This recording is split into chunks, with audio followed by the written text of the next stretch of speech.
Guys, आपण आजच्या लेक्चरमध्ये युनिव्हर्सिटीचा पेपर कशा प्रकारे प्रेझेंट केला पाहिजे हे बघणार आहोत. ठीक आहे. बऱ्याच जणांचा खूप चांगल्या प्रकारे स्टडी झालेला असतो, रिव्हिजनही त्यांचे बरेच झालेले असते. परंतु चुकीच्या पद्धतीने पेपर प्रेझेंट केल्यामुळे जे स्कोर असतो त्यापेक्षाही कमी स्कोर भेटतो. ठीक आहे. मग तुम्हाला किती माहिती आहे यापेक्षा तुम्ही कशा प्रकारे ते प्रेझेंट करता याला खूप जास्त महत्व असतं. तुमच्या जे काही थेअरी एक्झाम्स आहेत त्याच्यामध्ये. ठीक आहे. त्यामुळे आपला माइंडसेट कसा असला पाहिजे, जे काही तुमचे की पॉइंट्स तुम्ही सांगणार आहे ते 5-6 की पॉइंट्स आहेत तितके जरी तुम्ही एक्झाम मध्ये लक्षात ठेवले तरी पण तुम्हाला मॅक्झिमम स्कोर तुम्ही करू शकता किंवा तुमचं जे काही पेपर प्रेझेंटेशन आहे ती खूप चांगल्या प्रकारे होऊ शकते. ठीक आहे. त्याच्यामध्ये बघा, जे इम्पॉर्टंट पॉइंट्स आहेत ते फर्स्ट, जेव्हा तुम्ही एक्झाम मध्ये बसाल तेव्हा स्वतःवर कॉन्फिडन्स ठेवा. ठीक आहे. असं नाही की बाबा मला या टॉपिकचं रिव्हिजन केलेलं नाहीये, तर हा टॉपिक आहे त्यापैकी 8 टॉपिकचं रिव्हिजन झालंय, 2चं नाही झालं, पण ते 2 टॉपिक तुम्ही कधीतरी वाचलेले असतीलच ना. त्यामुळे 2 टॉपिकचं रिव्हिजन झालं नाही हा कॉन्फिडन्स तुम्हाला लो करू शकतो. त्यामुळे माझं 8 टॉपिकचं रिव्हिजन झालंय आणि त्याच्यावरचे मी क्वेश्चन्स चांगल्या पद्धतीने सॉल्व्ह करेल हा तुम्हाला तिथे स्वतःला कॉन्फिडन्स द्यावा लागेल. ठीक आहे. त्यामुळे बी कॉन्फिडंट, पेपरमध्ये जेव्हा बसाल तेव्हा स्वतःवर विश्वास ठेवा. मी जे केलंय, मी जे प्रयत्न केले त्याला मला नक्कीच यश भेटेल असं स्वतःला सांगून पेपरला बसायचं. ओके. हे झालं. First, read all questions careful. तुम्हाला सगळ्यांना माहिती आहे तुमचे 8 एमसीक्यू असतील आणि 4 एलएक्यू असतील.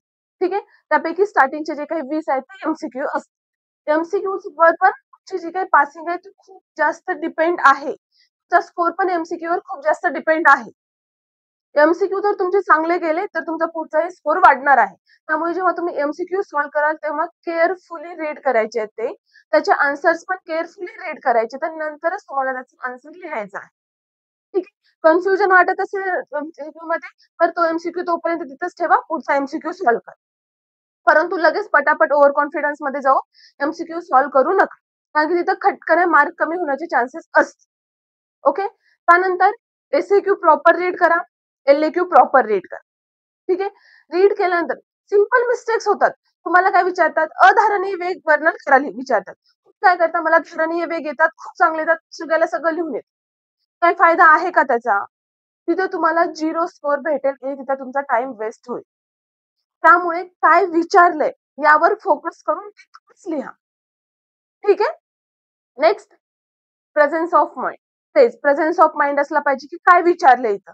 आलस्यची चिकित्सा विचारली तर फक्त आलस्यची चिकित्सा लिहू नये किंवा आलस्यची व्याख्या आणि चिकित्सा लिहा. लक्षणं बराबर लिहित बसण्याची गरज नाही. ठीक आहे. आलसक विचारलंय, आलसक आणि विसूचिका दोन्ही लिहायची गरज नाही. कारण की टाइम लिमिट असते. एसएक्यू ला विचारलं तर तुम्हाला लिहिणं गरजेचं आहे. ठीक आहे. Next, time management.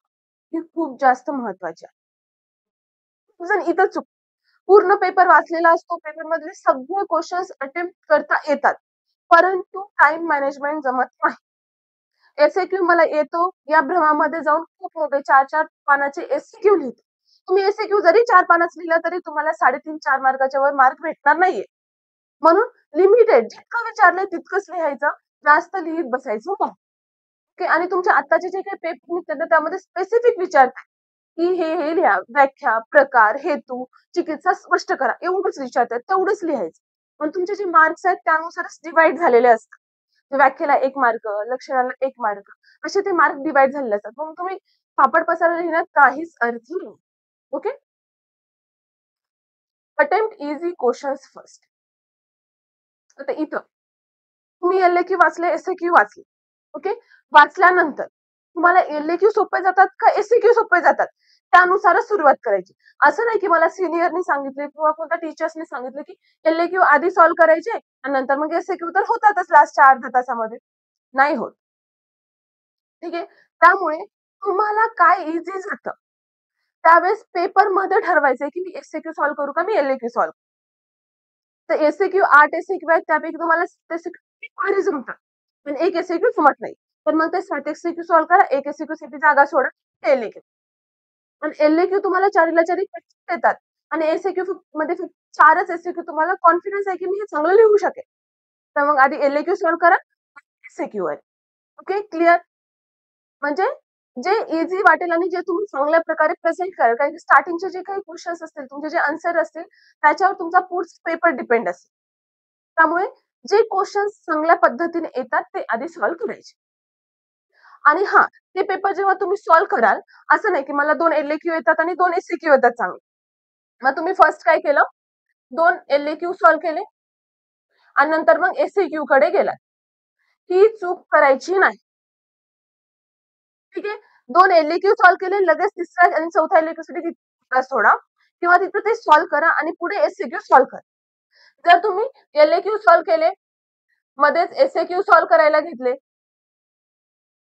ओके? तर एल-ए-क्यू आधी सॉल्व्ह केल्यानंतर एस-ए-क्यू मध्येच सॉल्व्ह करायला घेतले.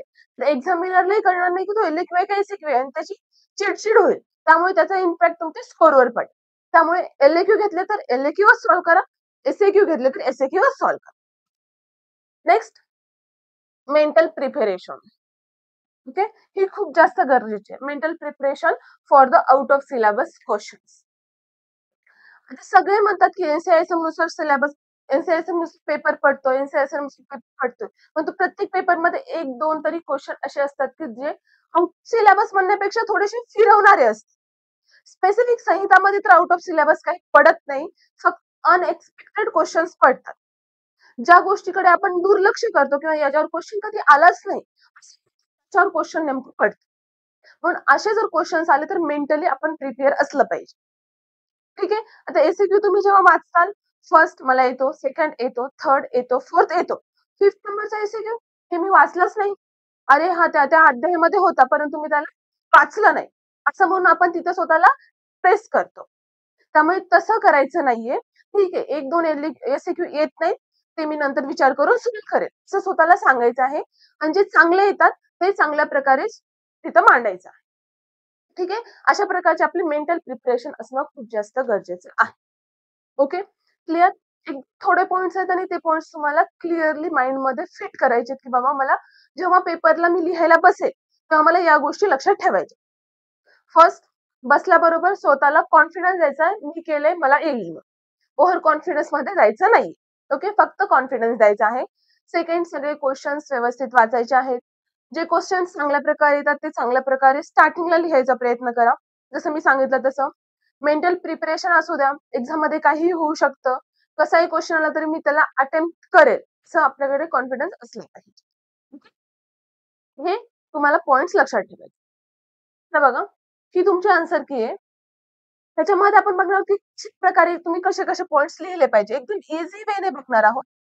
तर तुम्हाला कोणताही क्वेश्चन आला, सिंपल तुम्ही दिनचर्याचा क्वेश्चन घ्या, दिनचर्यास वर्णन करा असा क्वेश्चन येऊ शकतो, किंवा अधारणीय वेग, सॉरी धारणीय वेग, ते पण तुमचा एलएक्यूचा पॉइंट आहे. ठीक आहे. जर धारणीय वेग आलाच तुम्हाला क्वेश्चन, ओके, तर इथं क्वेश्चन क्रमांक टाकायचा किती, 1 2 3 4 काही असू शकतो. आपण धरूया की 2 नंबरचा आहे, क्वेश्चन क्रमांक क्लास पाहिजे. जर तो नाही टाकला तर तिथे तुम्हाला मार्क्स भेटणार नाही. कारण की आता खूप जास्त स्ट्रिक्ट रूल्स आलेले आहेत याबद्दल. आधी तरी काय व्हायचं तुमच्या सिनियर बॅचेसला वगैरे, की ठीक आहे बाबा स्टुडंट विसरला असेल असं म्हणून तिथं निग्लेक्ट केलं जायचं. परंतु आता तुम्हाला तसं होणार नाही. क्वेश्चन नंबर नसेल तर तिथून डायरेक्ट लाल रेष. ओके, आता धारणीय वेगाचा क्वेश्चन आलाय, आपण गृहीत धरतो. ओके, मग काय करायचं, फर्स्ट तुम्हाला जर तो श्लोक येत असेल तर श्लोक अशा ह्याच्यामध्ये लिहायचा. ओके, वेगाने धारणेत वाचा. जर तुम्हाला येत असेल श्लोक तर लिहा. जर चुकीचा श्लोक येत असेल किंवा मी एक्झाम मध्ये श्लोक बनवून लिहिल असा जर माइंडसेट असेल तर श्लोक लिहून एक्झामिनर वेडा नसतो, हे लक्षात ठेवा. ओके, श्लोक येत असेल तर असं स्पेसिफिक श्लोक दिसला पाहिजे असं लिहा. तुमचे एफर्ट्स तिथे दिसले पाहिजे. नाही तर आपण श्लोक लिहिला, ही लाईन तशीच सोडून द्या, त्या लाईन मध्ये काहीच लिहू नका. नंतर इथं 1 2 3 असे नंबरिंग टाकून तुम्ही इकडल्या साईडला पण नंबरिंग टाकून ते जितके काही धारणीय वेग आहेत ते तुम्ही लिहू शकता. ठीक आहे. जर तुम्हाला फक्त वेग वर्णन करा असा आला तर तुम्हाला धारणीय आणि अधारणीय दोन्ही लिहावं लागेल, हे पण माइंड मध्ये सेट करा. ठीक आहे. मग हे तुम्ही नंबरिंग केली. नंबरिंग केल्यानंतर मग अधारणीय वेग किती आहेत हे तर झालं. मग आता एका एका वेगाचं वर्णन लिहायचंय आपल्याला आणि त्याची लक्षणं आणि चिकित्सा लिहायची असतात. ओके, आता सिंपल प्रवर्तुक वेग आहे. ओके,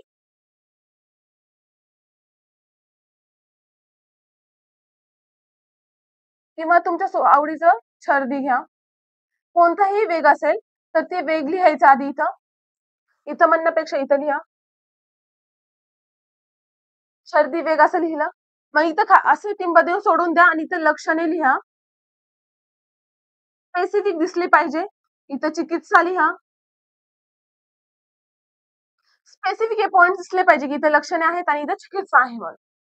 ठीक आहे. असं नाही की आता मी सुरू केलाय वेग आणि पॅराग्राफच्या पॅराग्राफ भरतोय किंवा छर्दी वेग सुरू केला, इथून सुरू केलेला आहे, तर मग इतक्या पॅराग्राफ मध्ये मी पूर्ण छर्दी वेग लिहिल असं करायचं नाही.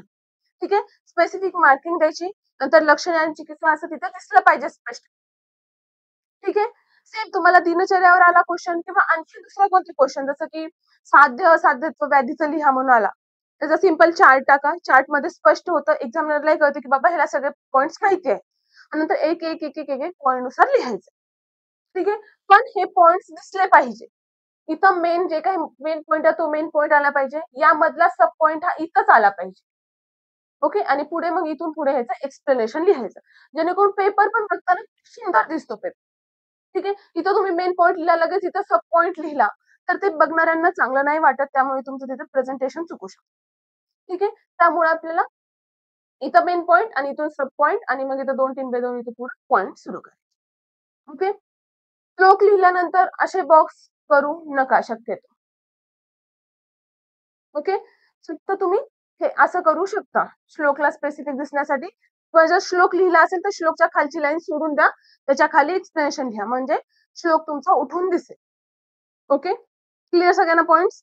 कसं पेपर लिहायचं? मी 1-2 जे काही क्वेश्चन्स होते ते घेऊन तुम्हाला सांगितलं. बाकी क्वेश्चन्स आल्यानंतर कसे पॉइंट्स बनवायचे हे तुम्हाला पेपरमध्ये डिसाईड करावं लागतं. किंवा तुम्ही जर अभ्यास करतानाच ते पॉइंट जर माइंडमध्ये असतील तर ते एक्झाममध्ये पटापट आठवतात. ठीक आहे? क्लिअर सगळ्यांना? आणि तुम्हाला सप्लिमेंट भेटत नाही. मी पेपर खूप सुटसुटीत लिहितो. इथे 1 पॉइंट लिहिला, 2 ओळी सोडला, इथे 1 पॉइंट लिहिला, 2 ओळी सोडला. असं केलं तर चालत नाही. सप्लिमेंट भेटत नाही. जितका पेपर आहे, जितकं तुम्हाला दिलेली आन्सर की त्यामध्ये सगळा पेपर कव्हर करावा. पुढे हेच आपण जे काही पॉइंट्स बघितले तेच पॉइंट्स आहेत. प्रॉपर पॉइंट वाईज रायटिंग असली पाहिजे. मेन पॉइंट, सब सब पॉइंट मध्ये काही असतील तर त्याच्या खाली 1, 2, 3, 4, 5 अशी नंबरिंग टाकून तुम्ही लिहू शकता. पण पॅराग्राफच्या पॅराग्राफ लिहून sequence to be followed. Same. LAQ आहे. एलएक्यू पूर्ण 4ला 4 एलएक्यू एकदाच आले पाहिजे. एलएक्यू संपल्यावरच एसएक्यू आले पाहिजे. किंवा जर एसएक्यू आधी लिहिले 8 एसएक्यू आणि त्यानंतर एलएक्यू आला पाहिजे.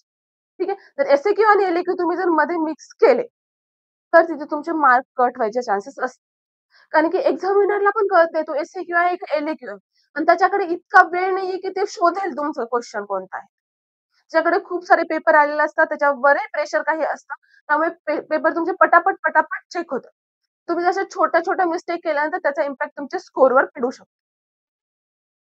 Underline main points. जे काही मेन पॉइंट्स आहेत तुम्हाला असं वाटतं की हे पॉइंट हायलाइट झालं पाहिजे. शक्यतो अंडरलाइनिंग करण्यासाठी सांगितलेले आहेत रूल्स की नका करू वगैरे. पण तिथल्या तिथे तुम्ही तो पॉइंट एक हायलाइट करून लिहू शकता तुम्ही. ठीक आहे. राइट अँड हायलाइट श्लोक. श्लोकचं तुम्हाला सांगितलंय कशाप्रकारे हायलाइट करायचं. हायलाइट म्हणजे एकदम शॉर्ट डबल लिहिणं किंवा श्लोक लिहिला आणि त्यावर डबल मी गिरवतो किंवा बॉक्स करतो असं नका करू. जे काही तुम्हाला मी आता पॉइंट सांगितले श्लोक लिहा त्याच्या खालची एक लाईन सोडून द्या. आणि प्रॉपर तिथे दिसेल. आणि श्लोकचा आपला पॅटर्न कसं आहे सगळ्यांना माहिती आहे. जेव्हा श्लोकची फर्स्ट लाईन लिहिता तेव्हा तुम्ही अशी रेष मारता, सेकंड लाईनला अशी रेष मारता. असं जरी केलं ना तरी पण एक्झामिनरला कळून येईल की तिथं काय श्लोक आहे. ठीक आहे. किंवा असं जरी केलं तुम्ही तरी चालेल. हा एक फर्स्ट अशा प्रकारे तुम्हाला पेपर प्रेझेंट करायचं आहे. किती अभ्यास करतो किंवा आपल्याला किती येतं यापेक्षा आपण कशा प्रकारे लिहितो हे खूप महत्वाचं आहे. आणि हे सेंटेन्स तुम्हाला फिट करायचंय लक्षात डोक्यामध्ये. ओके.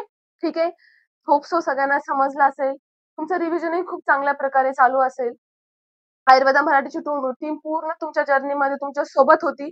इथून पुढेही काही लागलं तर नेहमीच तुमच्या सोबत असेल. सगळ्यांना पूर्ण आयुर्वेदा मराठीच्या टीम कडून ऑल द बेस्ट. तुम्ही पेपर छान सॉल्व्ह करा. पेपर झाल्यानंतर नक्कीच कळवा की तुम्हाला पेपर कसा गेला आहे किंवा कशा प्रकारे तुम्हाला अडचणी आलेल्या आहेत पेपरमध्ये. कशी तुम्हाला आयुर्वेदा मराठीच्या टीमनी हेल्प केलं हे सगळं नक्कीच कळवा. सगळ्यांना ऑल द बेस्ट. टेन्शन घेऊ नका आणि पेपर चांगल्या प्रकारे सॉल्व्ह. Thank you.